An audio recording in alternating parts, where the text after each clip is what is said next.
राधा अष्टमी व्रत कथा। राधा माता गोलोक में रहती थी। श्री कृष्ण भगवान को गोलोक में राधा रानी कहीं नजर नहीं आई। कुछ देर बाद कन्हैया अपनी सखी विराजा के साथ घूमने चले गए। यह बात जब राधा रानी को मालूम हुई तो उन्हें गुस्सा आया और वो सीधे कन्हैया के पास पहुंची। वहां पहुंचकर उन्होंने श्री कृष्ण को काफ़ी भला बुरा कहा। राधा रानी का यह रवैया भगवान श्री कृष्ण के प्यारे मित्र सुदामा को बिल्कुल भी अच्छा नहीं लगा।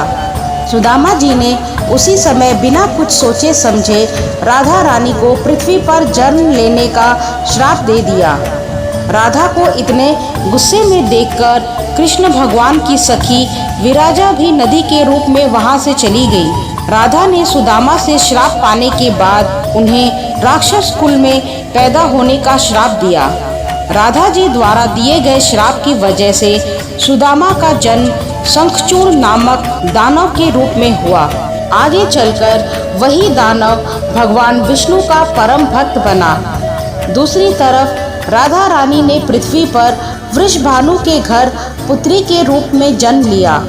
राधा रानी का जन्म वृषभानु जी के घर तो हुआ, लेकिन उनकी पत्नी देवी कीर्ति के गर्भ से नहीं। दरअसल जिस समय राधा मैया और सुदामा ने एक दूसरे को श्राप दिया था, तभी भगवान कृष्ण ने कहा था कि राधा आपको वृषभानु और देवकीर्ति की पुत्री बनकर पृथ्वी पर रहना होगा। मनुष्य के अवतार में आपका एक वैश्य से विवाह होगा। यह मेरे अंशावतारों में से ही एक होगा। इस तरह आप पृथ्वी पर भी मेरी ही बनकर रहेंगी, परंतु हम दोनों को बिछड़ने का दुख सहन करना ही होगा। इसके बाद कृष्ण भगवान ने राधा जी को मनुष्य योनि के रूप में जन्म लेने की तैयारी करने के लिए कहा। संसार के सामने वृषभानु जी की पत्नी गर्भवती हुई। जिस तरह एक बच्चा दुनिया में आता है, ठीक वैसे ही देवी कीर्ति का भी प्रसव हुआ। लेकिन असल में राधा माता का जन्म देवी कीर्ति के गर्भ से नहीं हुआ था। भगवान की माया से उनके गर्भ में वायु भर गई थी। देवी कीर्ति ने इस वायु को जन्म दिया।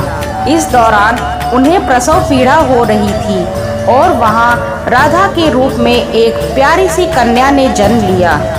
भाद्र मास के शुक्ल पक्ष की अष्टमी के दिन राधा मैया का धरती पर जन्म हुआ था।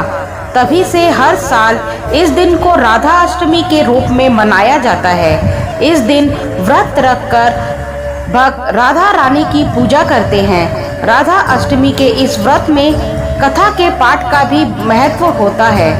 जय श्री राधे कृष्ण।